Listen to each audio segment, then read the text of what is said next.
Of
a Lady Band Director podcast, brought to you by the Passion Is Network.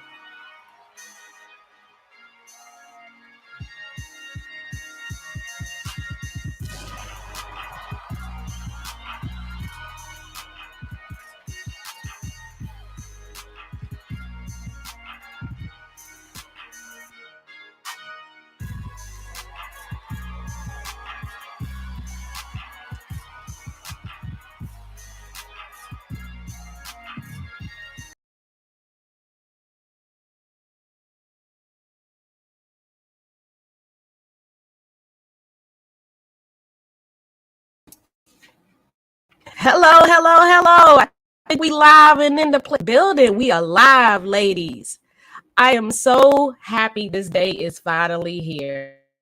My goodness. And y'all look great. Y'all look great. And we right? Decolonizing the music room. Are here. And without further ado, the Diary of a Lady Band Director podcast, episode 1 of many. And introduce themselves. They're gonna say what school they went to, and and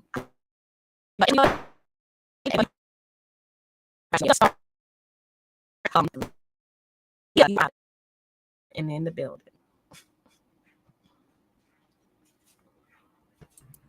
Who did you say to start? I'm sorry, I did not hear you, Krystal. Can you hear me? Everybody hear me? Good. Sort of. How about we cycle through alphabetical order by first name? I understand, Krystal. I understand the message is received. It may not have been heard, but it has been received. But let's just cycle through alphabetical order by first name. What's your name? Where you calling from? Who's on the Diary of a Lady Band, Black Lady Band Director podcast about to get done? Let's hit it. Well, it looks like I'll be first because I have the A. Hi, how y'all doing? Thank you for having me, Krystal. But my name is Untitled Davis. Some people know me as Melody when I was at school. I am I've been a band director for 23 years. I'm a graduate of Southern University, class of 98. And I got my master's from Auburn, in Auburn, Alabama. And that's it. That's me. Oh, and I'm in Georgia. Sorry, I'm in Georgia. What's up, everybody? I am Cybil Haskins, and I'm happy to be here. Thank you for having me. I am a graduate of North Carolina Central University, Eagle Pride, where I got my bachelor's in music ed with concentration in clarinet, and Norfolk State University, where I got my master's in music theory and composition, and I'm currently in Durham, North Carolina, as director of bands at Hillside High School.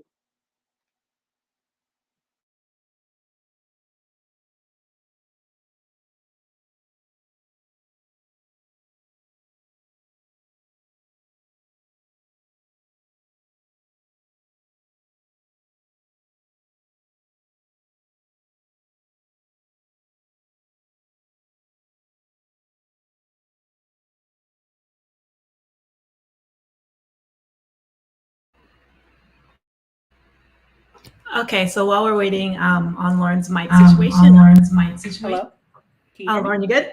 Okay. Hi, everybody. Again, my name is Lauren Cohen. I come to you from Baltimore, Maryland. Like my chapter soror, Cybil, I am a graduate of the North Carolina Central University in Durham, North Carolina, with a bachelor's degree in music and also a bachelor's in Spanish. To be completely transparent, I am not a band director, but I consider myself a performer. I'm currently a graduate student at Morgan State University studying performance on clarinet. I am also a graduate student at American University for Arts Administration. So I think my goal is to be more of an advocate for arts education and to be on, I guess, the government level instead of in the band room, because there needs to be support from outside the band room as much as in the band room. Okay, I love it. So I love it. I attended Savannah State University, but unfortunately I had to transfer because they killed their music ed program. So I stayed in Savannah though and got my bachelor's in music education from Armstrong State University, and stayed on the staff working at Savannah State University. You can't hear me either? Huh. So, okay, so everybody else can hear me. Okay. I stayed on staff working at Savannah State University. Then I went and got my master's in instrumental conducting from Northern Illinois University. This whole time, I was a band director, then left to go get my master's, came back and was a high school band director back in Savannah. And then now I am currently at the University of South Carolina working on a doctorate in conducting. So I'm halfway through my DMA. So yeah, that's where I'm at now. So currently not in the classroom, but I will be soon after next year.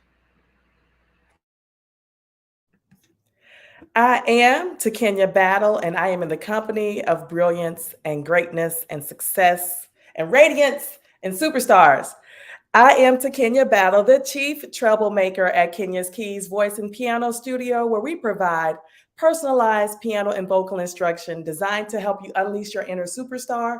And I also help private music teachers find less hustle and more harmony in their music lessons business. So with that being said, no, I am not a band director. However, I've been in music education for over 20 plus years as a public school music educator in the city of Dallas and as my own private music studio owner for the last 7.5 years in Central Texas. Oh, my bad. And I'm a FAMU Rattler, member SAI. I'm also an Army veteran. This, that, and the third.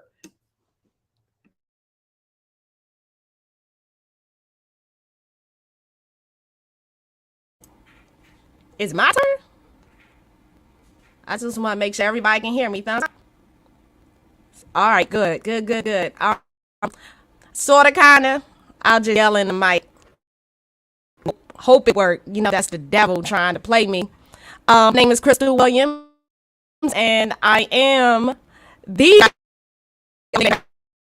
personified. I went to Morgan and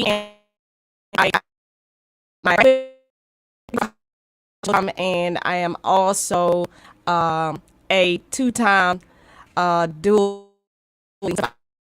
in conducting, and I'm in. I try to remember from the Morgan State, the national. We're gonna be throwing shame across the HBCUs. We got a lot of diversity on the screen, but I'm just glad. Without further ado, did we get everybody?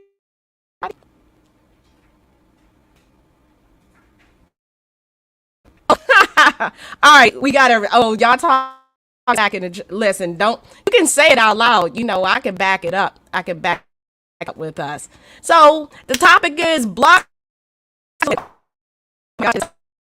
Nasty little topic because schedule ruin. It will ruin your program. In my idea, we all agree, and you can. This conversation. We in our own little world. We know how to not be rude to each other, at least until you say your school. Then it might get a little ugly, especially with the Jukes in the building and the Rattlers. But we'll be cool. So type of schedule? See, y'all, no, you gonna unmute. I'm gonna hear all the trash talk today. Especially you, Takenya. You be clowning. This is the class clown. You already know. So, what type of scheduling have you had to deal with?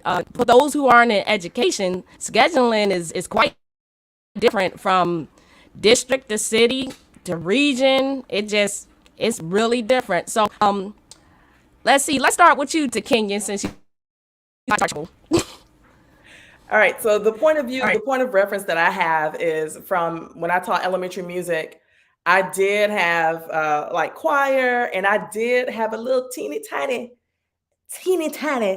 instrumental budget. And I used to try and I would prep the elementary kids for going to middle school.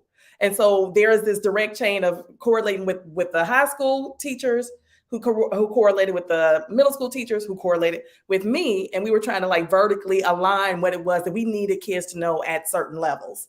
So it was my job to give them the basics, and that scheduling would it would rear its ugly head when it came time for state tests. So if kids don't meet the mark with those state tests and they start pulling kids out for remedial teaching, they're not, music is the first thing that they're pulling from. But howsoever, the state of Texas mandates a certain amount of minutes that kids must be in fine arts instruction.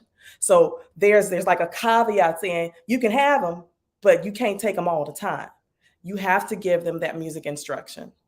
It has to happen. So that's one where we can butt against it. From my own children's perspective, when I ask them about block scheduling as relates to them, they say that sometimes they don't have the chance to really get as much as they could if they were to have consecutive instruction in whatever class it is. So that's my point of view. Now, just to let the viewers know, block scheduling is like this format. We call it the A-Day, B-Day, where you see, every other day you have a different class versus all day having the same classes, 180 days a year. So there's a lot of different types of block scheduling.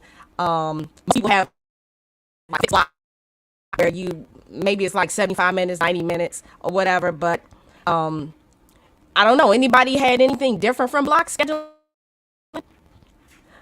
It's Davis. Come on, Jude. I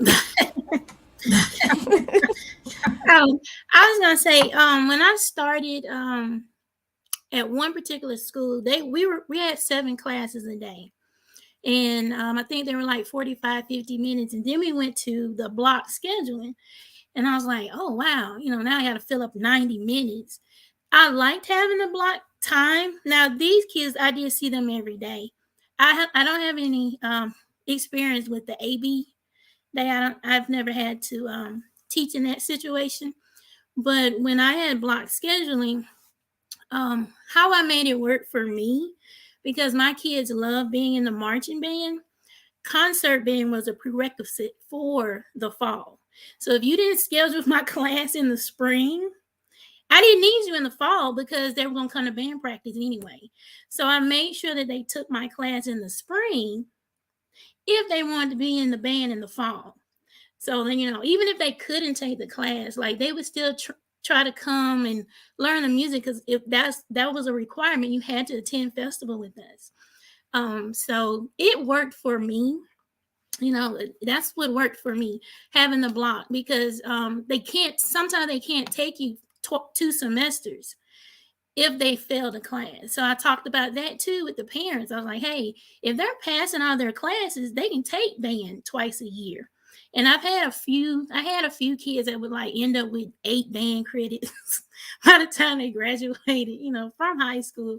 But they had to have it in the spring because we didn't do after school rehearsal as much in the spring as we did in the fall. And then that was in Georgia. In Texas, I didn't really have to deal with scheduling, because in Texas, it's like they fix it to where the kids are going to get in the class. So it was kind of like a paradise in Texas. You didn't have we still would have class scheduling problems, like one class was offered at a certain time that these kids need to be in my top band class. I had to deal with little stuff like that, but never to the point where, oh, I can't take band this semester. It was never like that. And so that was what I was going to mention about the block schedule. And I loved having block because it's 90 minutes. You could warm up for a good 25 minutes and then still hit your repertoire, have them put up their stuff. You don't need like 5 minutes to do that. But that's how I made block work for my programs in the past. So just to get it right, Ms. Davis, you had, so they would switch every semester, I'm guessing. Wait, say that again. So you had a semester block. Is that what you had? Yes, they would take four classes a semester. Cybil, what about you? Oh no, you good. In my experience with scheduling, I'm hearing feedback. Okay. With my experiences, I think that one thing that is a major issue at our school is the IB program. And since the IB program is so rigorous, so extensive, and has so many requirements to graduate, those students are lucky if they get to take band 2 semesters throughout their matriculation. And some of my best kids are IB students.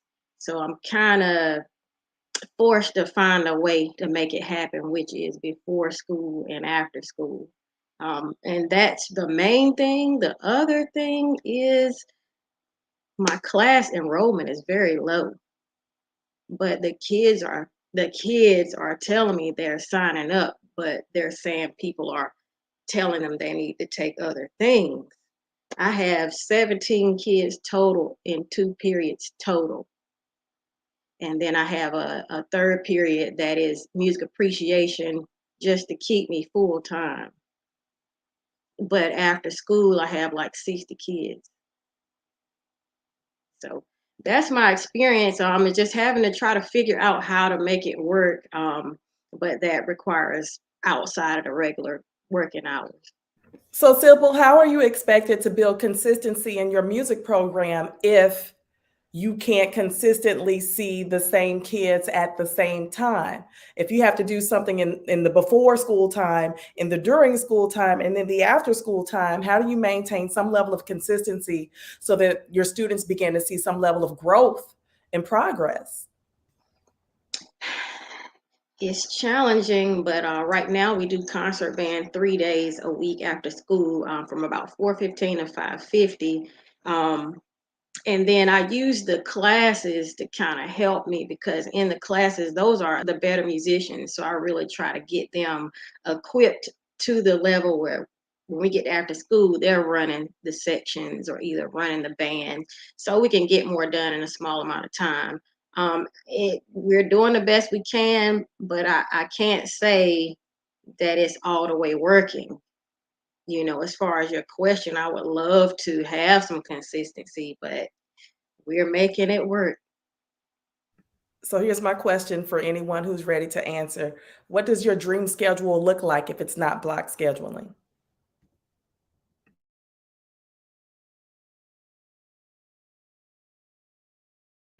Well, I will say, like, when I was teaching high school, so I taught at 3 different high schools, and I had 3 different like types of scheduling. So my first high school, we had 7 periods a day, 50-minute classes, and that was great. Had no problems getting the kids in class. The second school that I worked at was an IB school, so I totally get that struggle. They did this really neat thing where it wasn't like a 0 period, but first block was 50 minutes. And that was every day throughout the whole year. So that was my wind ensemble. And then the rest of the 3 blocks were on the typical 4x4 schedule or whatnot. So throughout the day, and that was kind of a struggles, hit or miss. My last school was straight up 4x4 scheduling, but I really, really I liked it, but I'm also aware it does not work in every situation. The only reason why I liked it is because my counselors were dope, and they made sure to put the kids in class. When they make sure to put the kids in the classes that you need, it's amazing. It's perfect because you get this long stretch of time, and they do like the sequencing on the computer so that the kids aren't in like repeat band classes. Like they label it in certain ways so that all the kids get all the credits they need.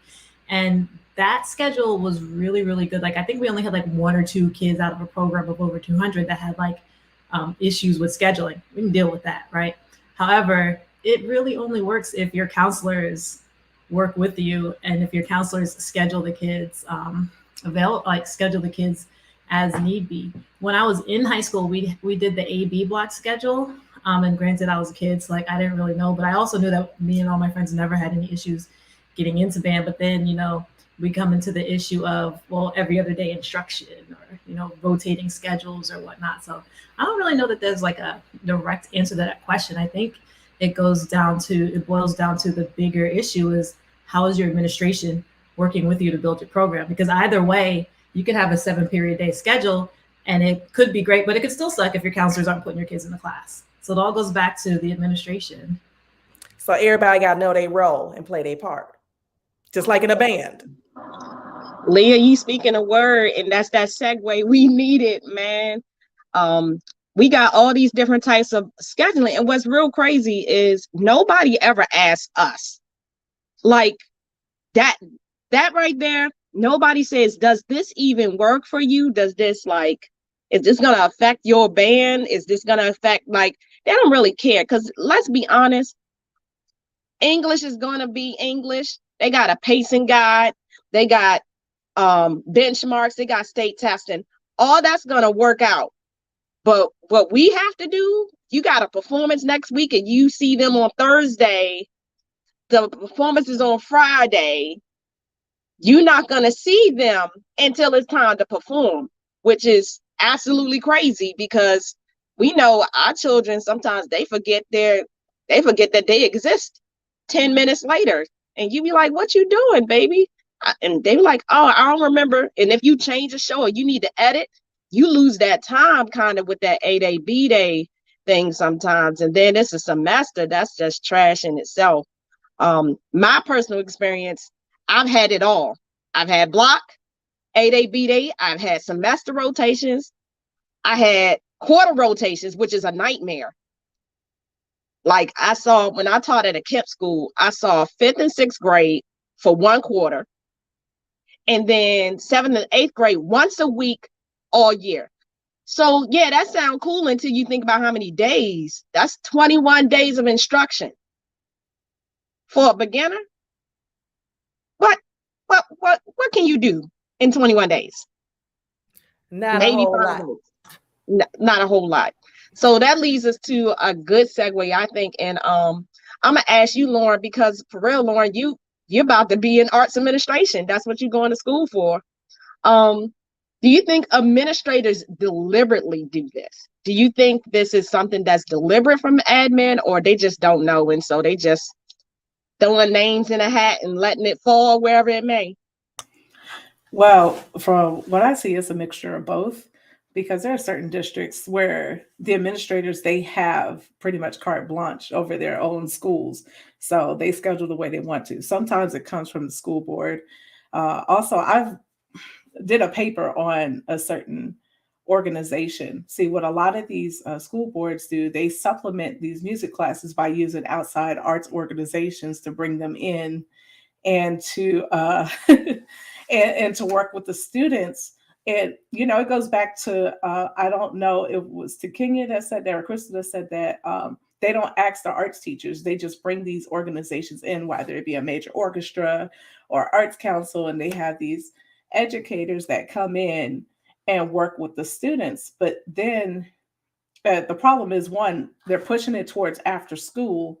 And the second problem is they're not, in my opinion, it's not real music education. They teach them boomsticks, or they teach them how to bang on trash cans or those little paint cans and stuff. And they call it, especially in a lot of major cities and in urban areas, they bring them in and they say they're teaching them arts education. But what they're really trying to do is keep them out of the major orchestras, or try to keep them away from attending these events and not trying to become musicians. So I find it interesting that, the school boards, they contract these organizations. I don't want to say anybody's name, but I find it interesting that they contract them. Drop the name. Yeah. No, because I want to keep my job options open, but we can imagine. They contract them to teach these children. When they have music educators, they don't ask them their opinion. These music educators, us music people, we went to college just like everybody else. So I feel like it's unfair to them. It's a disservice to the students that they're not learning music theory. They're not learning how to play at least one, I would say, real instrument. They're not learning anything. They're just learning, job skills and teaching them to stay off the street. They're reinventing the wheel when the wheel is already the wheel is already there. Just use your music educators. So, like I said, I feel like it's partly the administrators in the school, but also the school board, who they actually partner with these organizations to supplement it. I was reading the 21st century skills that music education can do. I'm in a cultural policy and arts class right now. And a lot of the skill sets and the benchmarks that students are supposed to have by a certain grade, it seems lofty. It's good, but it's lofty because they don't provide them with the schedules nor the resources for the students to learn how to analyze a piece of music or talk about the harmonic structure. So I think they're having arts without really having arts. They're just, they're just either like classes where they could just play around a little bit. They're not real band courses or choir courses or painting courses. So yeah, that's just my opinion. Oh, you mean you can't get a band scholarship by playing with rhythm sticks and recorders in the 9th grade, in the 10th grade? Because it is music, right? I mean, that's music, right? See, that's the problem. They don't have a hierarchy to me. And Lauren, your insight kind of from that admin or that, the culture policy. And we honest, it's just cheaper. Right? It's just cheaper to hire somebody who's not certified, who in college still, and they can engage them with buckets and sticks. And I'm gonna be the controversial one. It's gonna come. They only do that where the majority look like us. Yeah, because the same program, if I could interject, the same program, they do that with the urban area, but they don't do that in the area where they have resources. With them, they send their orchestral musicians to do private lessons with them from 4th grade. So, it's not, I guess, equitable all around. This group, they could do boomsticks and they could go on trash, they could play on trash cans, but this other group, we can provide them with private lessons because they have the resources and their parents actually care about them being in music. And yeah, it's a shame. Something else I've noticed though too is I've worked in like the extremes of both situations. Like I've worked in that school, and then I've also worked in that school with all the resources, right? One thing I've noticed, and my husband also worked in he worked at Beach High School in Savannah for 11 years. The Black schools, a lot of times, there seems to be an additional scheduling issue where they just put kids in our classes, like non-band kids in our classes all the time, and it'd be do something with it, make music. So maybe that's where it's coming from. But at the same time, I didn't have those problems when I was working at Richmond Hill, right? They just put people in the classes they signed up for.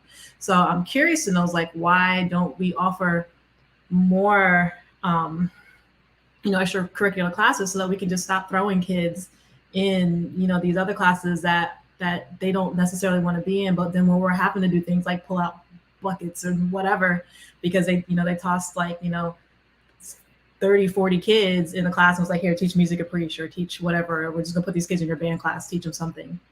Why are there not enough course offerings to give, the students what they need? This is a common response I hear from my fellow colleagues, in that they're putting kids in a music class that the kids really just don't want to be in. And then there's nothing else for the kids to go into. And so music becomes this dumping ground for children who would rather be somewhere else. And that can create its own set of problems.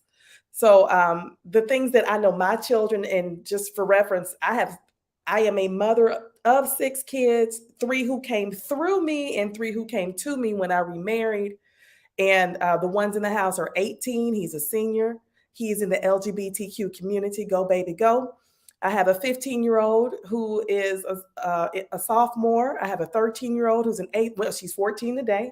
And I have a 7-year-old who's in 2nd grade. And he has never had regular school since kindergarten, pretty much. So you got a whole host of issues that are coming into play here where we are still expected to produce. We're still being expected to produce, and to the effect of, how do you work with kids who don't really want to be here? Are administrators setting us up for the okie doke? I've had that happen where I've had to take my principal downtown for like a level 3 hearing because there were things that I was being told to do that were not in alignment with an environment that's conducive to learning. So going back, I think TC had said something earlier about having vertical alignment. There wasn't any. It was, you're going to do what I said do because that's what I said to do. And that's how I'm running things up in here. So there was no collaboration or no consideration or care applied. And if we throw out care, if we throw out empathy, if we throw out the ability and willingness to listen, then we ain't got nothing else. I almost said it. We ain't got nothing else to do. And Takenya, that's it right there. Is we just they don't quite respect us the same. That's how it feels to me. Raise your hand if you feel like they just don't always respect us the same as like another subject. So they don't kind of have that sense of care about what they do. Oh, they teach music. They could teach any type of music. And as women, they always, at least me personally, always ask, will I do choir? What? It's not even a fact that I can or can't. It's just that assumption that you can sing. I'm like, no, you don't want me to sing. You don't want me to do that. Relatable. Mm-hmm. Because they'd be like, oh, well, your certification says all level music. So you can come in here and take care of band and orchestra and the woodwinds. I'm like, I can get y'all started. But after a while, we're going to be learning together because that was not my focus. So that's a good way to kind of, someone said the magic word, the dumping ground. Raise your hand if you feel like you have ever had the proverbial dumping ground band class. See, look at this. This is a hot mess. It's a hot mess. And we're all over the coast right now. We're all at different places. So can you overcome the proverbial dumping ground? Like, is there a way around? Like, you got these kids, they here, you can't get rid of them. It's just you and them for a semester, a quarter, or a year, or God, unfortunately, I don't know. Somebody take the mic. Oh, I was just gonna say, I've had that situation, but I think I was gonna say too, if you have to build relationships, like you gotta get the counselors on your side for one, and then I would hate to be in the situation you guys have been in because I haven't had that experience. it was always like, if I saw, like they were dumping kids, I was like, hey, they can't be in this class. They don't even play an instrument. We got LGPE coming up, or we got UIL. They don't belong in here. And so, it was like people would do something about it, but I just talked to them and try, because I know y'all were saying about admin doing it on purpose. And just like Lauren was saying, I think they just do stuff and never think about how is this going to affect your program. And so you have to be very vocal and say, excuse me, if you want us to do this, I need my class like this. I need this to happen. I need the time to work with my students. I don't have time to be running around with JJ because he don't want to be here anyway. He's causing problems.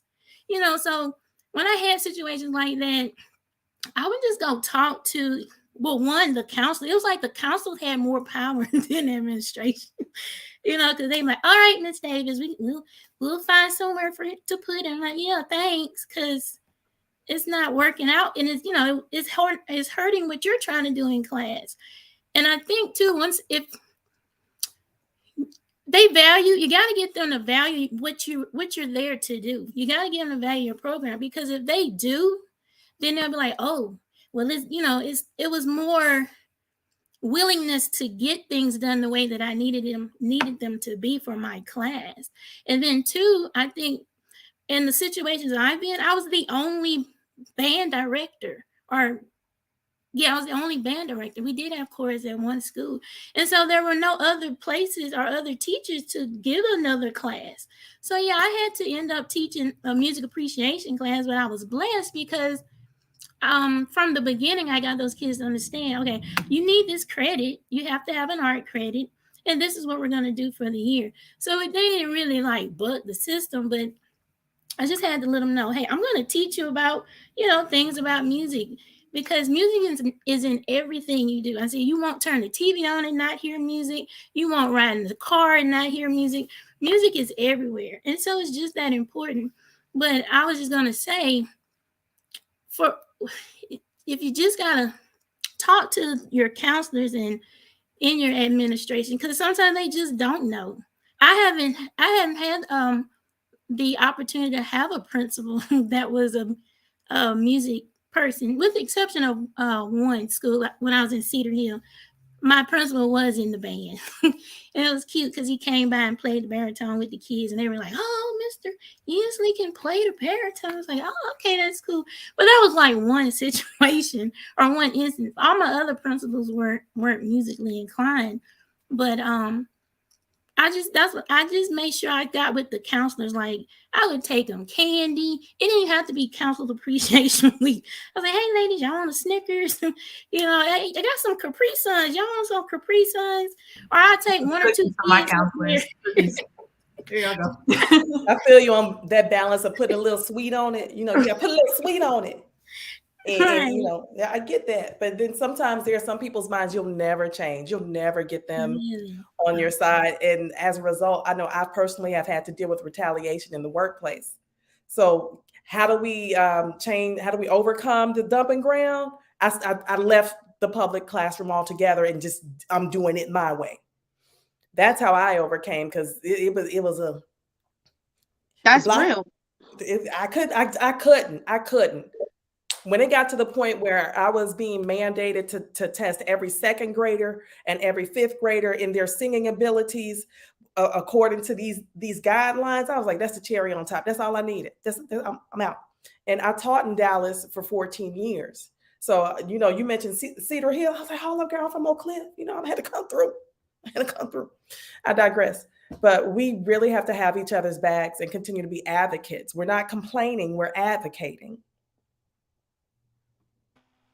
And that's real, Takenya, because, and Shell, you said it, bribery works, cupcakes, donuts work, and just stopping by to say hi, because nobody goes to the counselors until they need something. So I would just call them, pull on drive by. Hey girl, how you doing?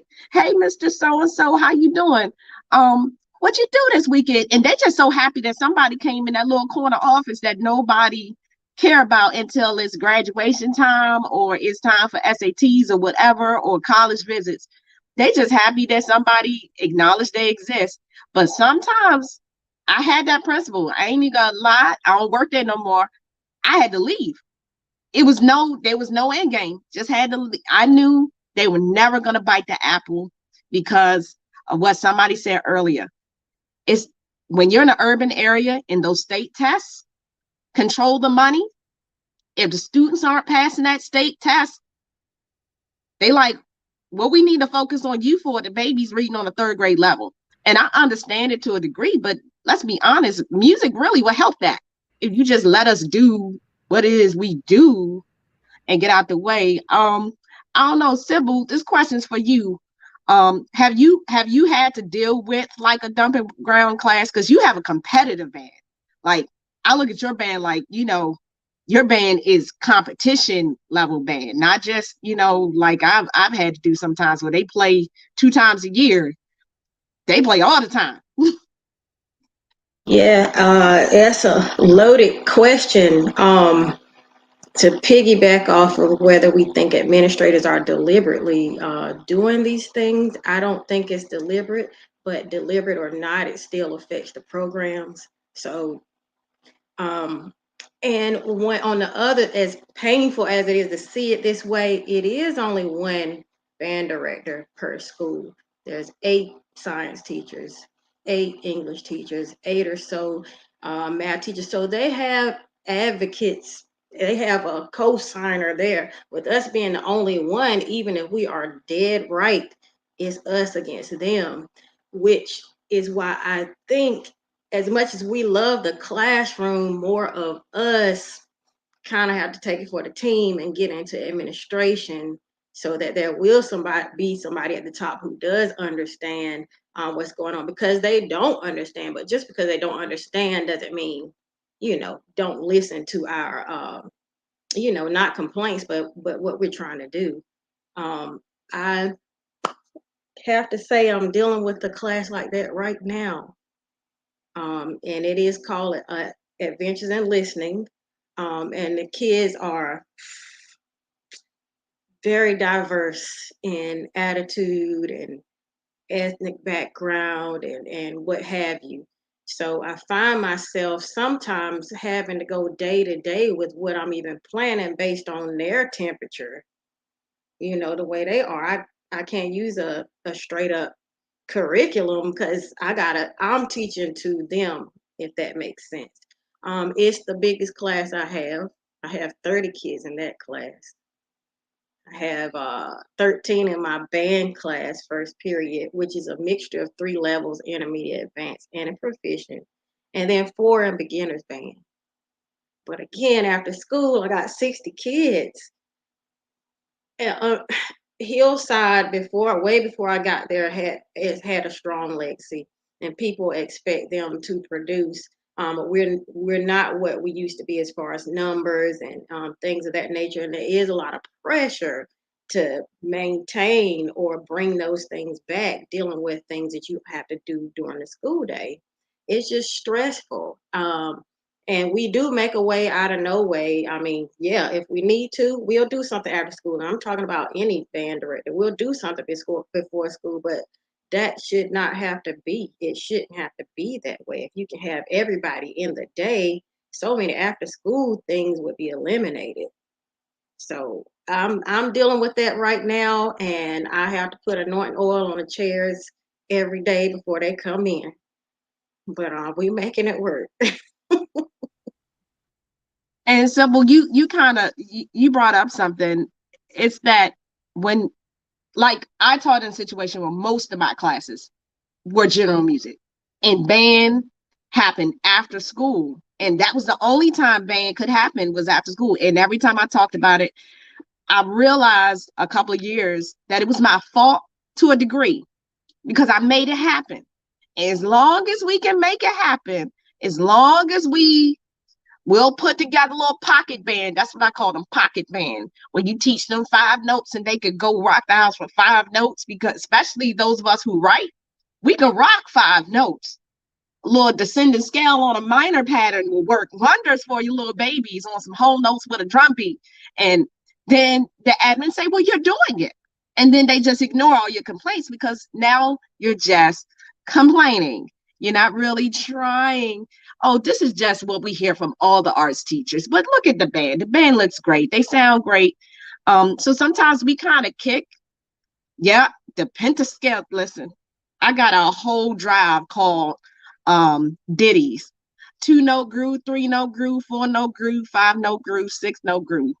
But we kind of do it to ourselves. I don't know. Anybody want to chime in on that? At least I realized I said I had to stop doing so much and just saying yes all the time, especially as women, because they'll beat us up. Oh, she said yes, and then we say no, and then they start to get act a little crazy, a little cray. Then you gotta be mean, and then we Black women, so then that thing comes. Listen, that is the ultimate struggle. Like when I tell you, like by the end of my 3rd year teaching, I'm sitting in the office like rocking, singing Sam Cooke's "Change Is Gonna Come" song, because like I was just so done with with like the scheduling situation, and like they want to schedule the kids, but then like any little thing happens, oh, we need the band here, we need the band there. My principal at the time told me, well, the band's too small. Well, yeah, because where I was working didn't have a feeder system, and they opened a new school, took half my band, so we went from like 50, 60 down to like 15, 20 in one school year. It was terrible. And so trying to build that, but with no feeder system, my principal was like, well, just get some instruments and give them to the students and put them out there. And I'm like, yeah, no, that's not how that works, at all. But like the demands don't change regardless of, what they're, whether or not they give you the kids in class. So like, honestly, after my 3rd year teaching, I hit that point like kind of early on in my career where I was just like, no, this is not going to happen, because what I don't want, I actually love being a band director. And what I don't want, I got my first little wrinkle right here because 3 years doing this every day. So I got like a, that going on, lots of gray up here, like all of that. What I don't want is to be burnt out in a career that I actually love. Like I used to be a pre-med student. I didn't give up being a doctor to come do something that I hate all the time. That's a lot of money to give up. I didn't do that. I want to be a band director. I want to do music, but people, they will like suck the love out of it if you let them, and you can overwork yourself. Like Krystal, like what you were saying, like that is something that like my husband and I talk about all the time. It's like, are we doing too much by showing that we can do it? But at the same time, you don't want to let your kids down, right? So what I found, it's not the thing for everybody, but what I found for me is we were always going to sound good regardless. But I started saying no, because at the end of the day, when your product is good and by good, like it sounds together, the kids are happy, parents are happy, everything is good, you're not going to stress me out because I'm already getting here before you and leaving after you, Mr. Principal Boss Man or woman. Like it doesn't matter. Like, but you can start saying no when your product is like proving itself, but also like you want to be like, I don't want to get a divorce. I don't want to have a heart attack. I don't want to be stressed out. I don't want to have to be taking mental health like medications because I'm stressed out trying to make this work, because y'all are doing everything in your power to keep us from being successful. So we're gonna play this, we're gonna go here, we're gonna play this, we're gonna do what we can, and I'm going home to the kids I don't have. But it's okay, I'm going home because at the end of the day, I'm not gonna stress myself out and kill the one thing that I love because you're not listening to the expert in the field right now, which is me. How are y'all saying no? How have y'all begun to say no? Have you begun to say no? No. No. It's a full No. sentence. No. Okay.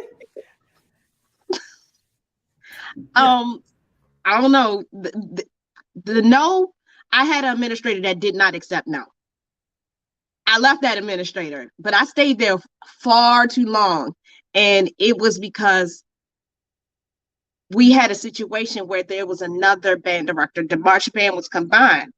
And I have a child. He's 11. He only knows the band room. He only knows after school up until this year, all of his life, from infancy to when he was holding a bottle. I mean, I used to march around the building with him around my neck. I would leave work during my planning period, which means I'm not planning, go get him, bring him back for marching band practice, march around with him around my neck. And then I had a principal, not at my former school, who kind of got sideways because we was getting ready for a parade that was kind of like competition level parade, middle school band. And he basically was, kind of yelling at the kids, y'all not ready, blah, blah, blah. And you know, and I had a band parent that was actually watching my son during practices, because my husband, he's a field tech. He just would never, by the time he get here, it's a bust. And so I said no. At the high school position one time, she went over my head and asked another band director, could they do the performance? Now that principal, the principal at the other school, kind of was like, no, that's not how it worked. Like, the band may be combined, but if she's not available, this director, who happened to be a male, is not there, and she covered for me. But she went over my head, and I was basically like, this wasn't on the schedule, can't do it, I'm not gonna adjust to it, you know, because when we don't set those boundaries, you know, anything becomes anything. And so I had to learn how to just say no without a reason, because women, when we start explaining ourselves, that's a sign of weakness to some. It's just like picking a scab. They keep picking until blood comes out. And then you're saying yes, but you know you should say no. And if it doesn't go right, because sometimes I know it's the kid's not ready. 21 days I was dealing with over here. I'm like, they not ready. Not even for 2-note group. They not ready. And so it's that thing where if we don't set those boundaries, even with scheduling, I say, well, with this type of schedule, you could get this. Without that type of schedule, you can't get this, this, and this. I know you want this and this and this. But knowing your worth, I just had to learn my worth and say that other people will hire me. Somebody else will give me exactly what I want. Praise God, I'm somewhere where they give me exactly what I want, how I want it. And they don't ask me to do anything that's beyond the scope of what I call professionalism, because sometimes they're asking for us to not be professionals. And it is what it is. And just recognize it. Sometimes we take it on the chin and we say, hey, you gotta treat me with respect, even with this schedule. I'm glad you stepped into that no, you know, because here I am, like, this is my 22nd year as an educator. And so I've had kids, I say kids, they're full grown adults now, they're adults. And they will reach out to me, they find me on Facebook, and depending on what last name they call me, I can tell where it was that they were in my life when I was with them. But the things that they tell me are, "Ooh, Miss Freeney," yes, Miss Freeney, that's my original last name. Miss Freeney, I know you cared about us because you used to get in trouble for us all the time. I mean, like, literally get in trouble over these kids, and where I'll be like, just stick it in my file. But then you still have to go back and balance that personal life. I think Jennifer said it's good for students to see you being a good role model in terms of personal life, health, work, and balance. Also, you have to say no. And part of my no started with me not using my own resources in order to have my classroom run. So no, I'm not bringing my laptop to school because the one the school gave me was stolen for the 3rd time and y'all never replaced it. No, I'm not bringing another boombox from my house. Yeah, boombox. Okay, it's been a minute. I'm not bringing a boombox from my house so these kids have some kind of audio playback. I'm not bringing a projector eyeball. I'm not. So that's how I first started saying no. And retaliation is real. And I'm going to leave it at that. If anybody wants to look it up, I taught elementary music in Dallas at Ronald McNair Elementary School from 2000 to 2014. Those kids will testify and let you know. I do want to clarify one thing though, too, with saying no. Like, you can't just be, well, not saying any of you all do it or anything like that, but, you know, when I talk to younger students a lot of times about, you know, balance and, you know, college students and whatnot, sometimes like they'll be like, oh, well, you know, you can just start saying no to any and everything. Like, no, like it is hard work. There are sacrifices to be made. When I mean the no, I mean the no to like the ridiculous stuff, or to the, like, you are, you know, you find yourself doing too much in your personal life, your health, your personal relationships or whatever, are suffering. Saying no doesn't necessarily mean like, yeah, I just ain't doing none of that. Like, no, this, you know, band directors, we're going to be there late. There's football games, there's, you know, competitions. all of that. But finding that healthy balance and being clear with your administration is definitely key to making, all that happen, and setting those boundaries. Now, were there times when I was just like, nah, ain't doing it? Yeah, there was a couple, because it was just too much. Like, we're not about to be marching out here in the rain, but you ain't replacing Nan clarinet. Absolutely not. But no comes with, it's not like always like a hard no, 30 seconds into the career. You do have to build and work for your students. You saying there's levels to these no's? Definite levels. There's levels to this. And I'm glad you clarified. I think sometimes we think that sacrificing to a fault is good. You know what I mean? Like, sometimes we sacrifice to a fault. Like, I planned the birthday party for my son the same day as the homecoming, because my son is born in homecoming season.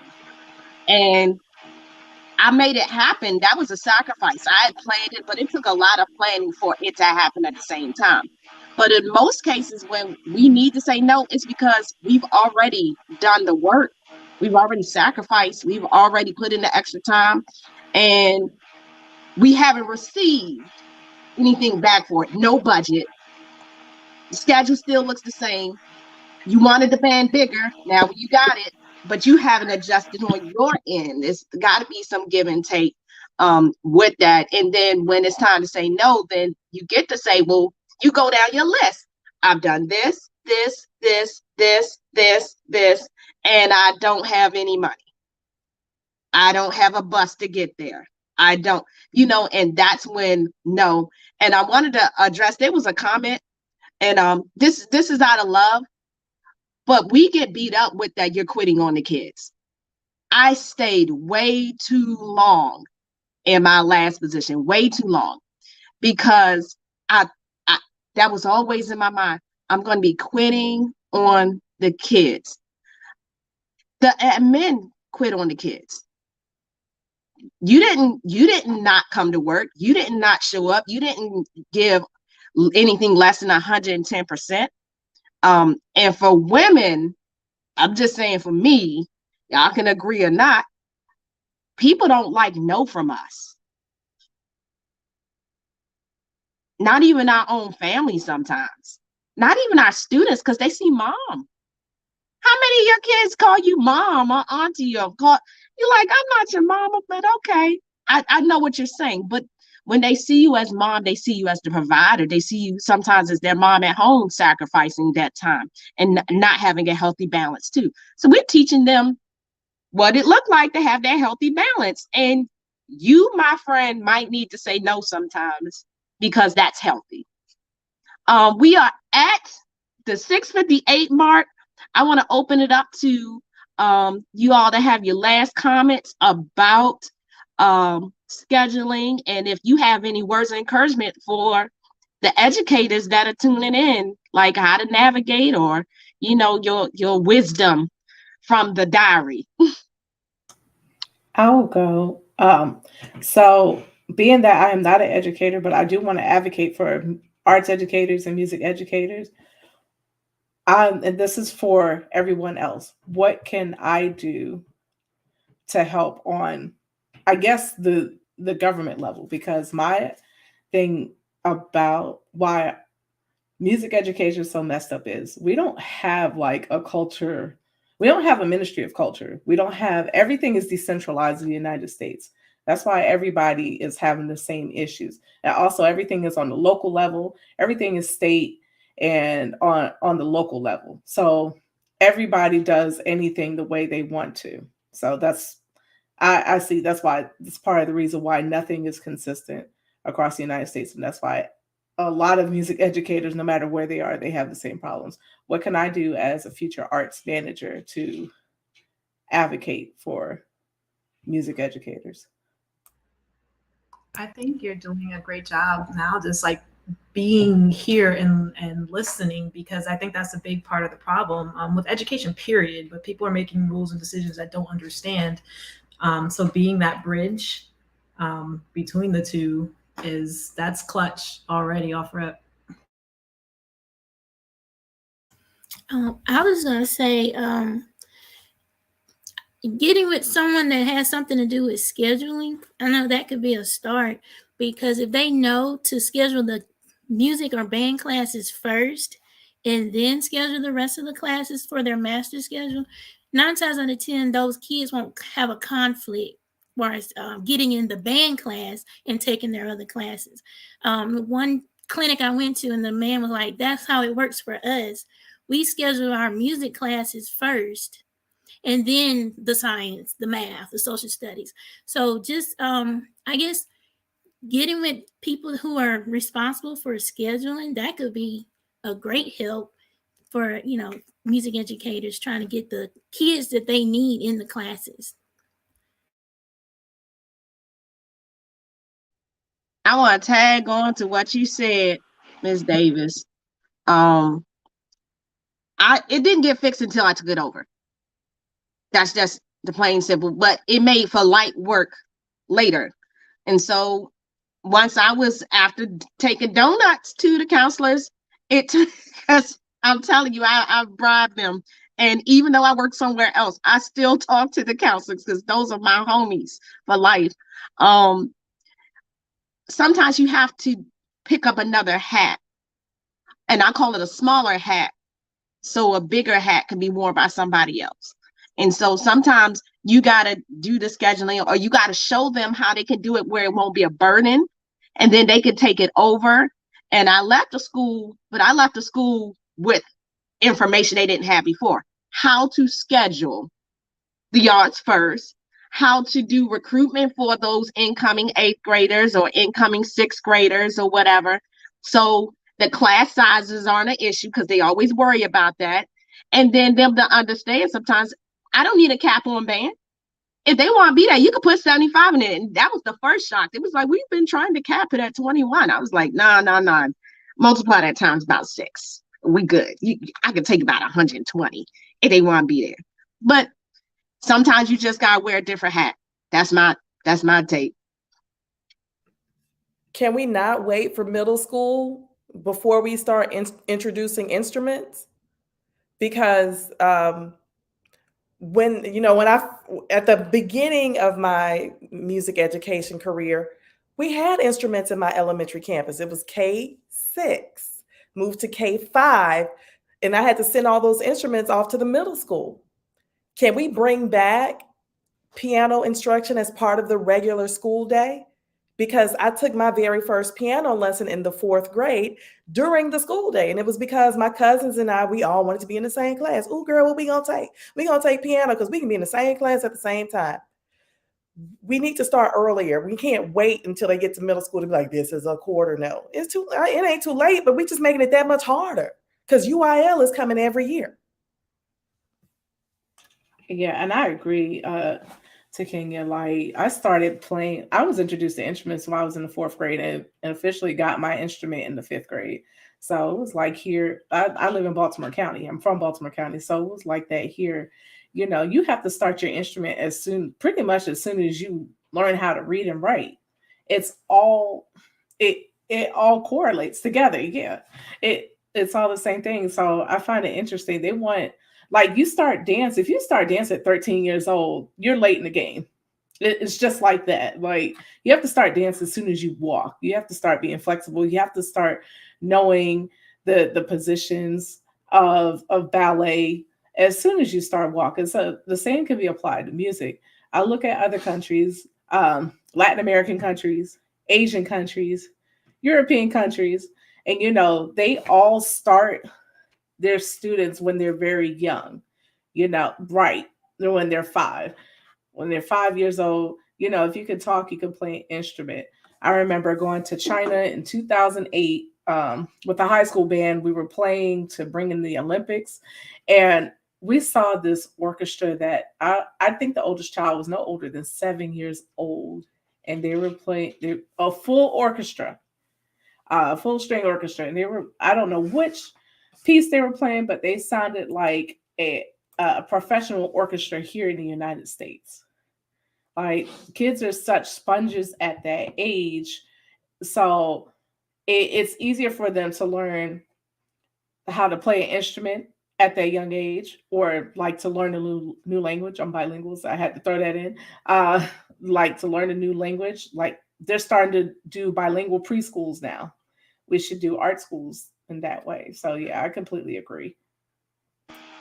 I agree with everything that everybody has said, so I won't repeat those things. But if I could just share out one thing regarding scheduling, I honestly think an hour and a half is too long for any class except for art, because the kids already feel forced to be in the non-arts classes as is.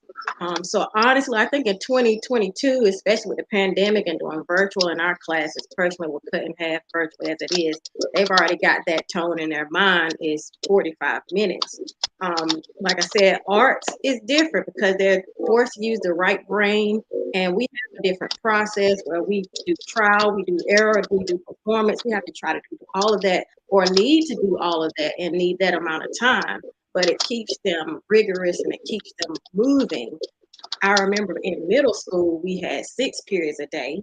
And each grade level went to what was called exploratories, where they had 2 of them. One was 45 minutes, and they go to the next one 45 minutes. But every class across the board was 45 minutes, whether it was core or art. So there was no determining of what's more important or what's not as important.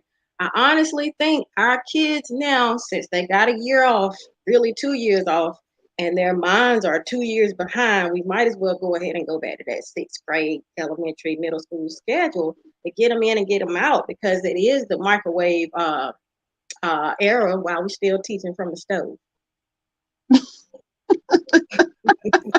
I see it in my own kids. I can attest to that. One thing I will say too is, like, everything everybody said was perfect. One thing to add: don't be afraid to show your administration how other schools do it, because if they want to ban like XYZ school, like I've gone with like papers, and I don't know if you guys remember those plastic little covers that we used to submit like papers in with a little sliding binder thingy. Like, I've gone in their offices with letters from other band directors who I did all the things that they wanting my band to do, and how their scheduling works and the supplies they had. I was like, well, if you want that, here's what it takes. Because a lot of times, we just walk in there and they're just like, oh, well, that's just so-and-so talking. They don't really understand how big the band world is. And it's, it's huge. So sometimes, you do all the things that you all said, absolutely. But also, here's a little bit of extra proof. And if you don't want to hear from me, I hate to say it, but it took me, bringing somebody else in for them to listen. Even though I was saying the same thing. But whatever. I didn't care. My kids got what they needed. They just need proof that, they just need proof that, it works, because they don't want to listen to us sometimes. That needs to be another topic. Yeah, I was about to say that one right there. Ooh, when you got to bring somebody else who don't quite share the same gender identity as you, and then everybody all of a sudden think they're a professional, and you with your 2-3 degrees. What do I know? Say it the same race. That sounds like another. Like, let's just say it for what it is, and also not the same race as you. That sounds like a good topic. We ain't got time for that one today, but we will make the time for that one. It's our house. So in our house, we could talk about what we want to talk about. So I wanted to say, first of all, it means so much to me, ladies. I like to give people their flowers while they're still here.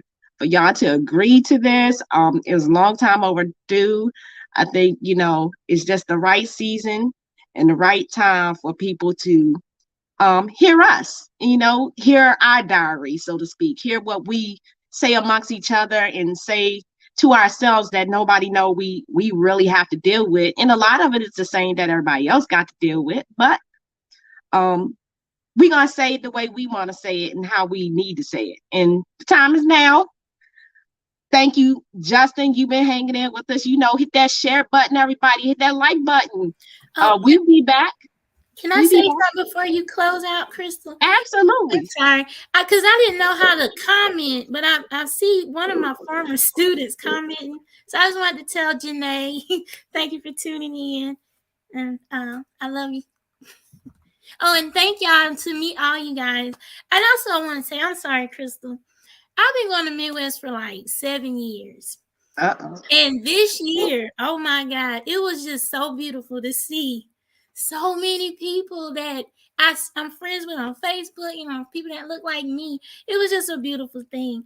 And so I am so gracious to be a part of something like this, because I didn't have this when I was, the flaming band director that I was back in the day. I couldn't think of another woman anywhere in the area, what I'm saying, that was doing what I was doing. So it's just great to be a part of it and see all you guys. And now I got some people, I can reach out to if need be. And we love you, even though you march from that school down yonder. But it's cool. It's cool. It's swag love today. Swag love. Swag love. All I want to say, FAMU was in the house. That's all I want to say. FAMU was in the house. Here we go. That was striking. I can't believe I'm representing both North Carolina Central and Morgan State University. So cool. You are representing the national treasure. Yeah. Yes, I have to own it. Like I am enjoying my time at Morgan. So yeah. But Eagle Pride though. Okay. Since y'all cooling off. Okay. See, here we go. Hey, here y'all go. I told you Takenya was going to start trouble. I knew it. As soon as I saw, see, here she go.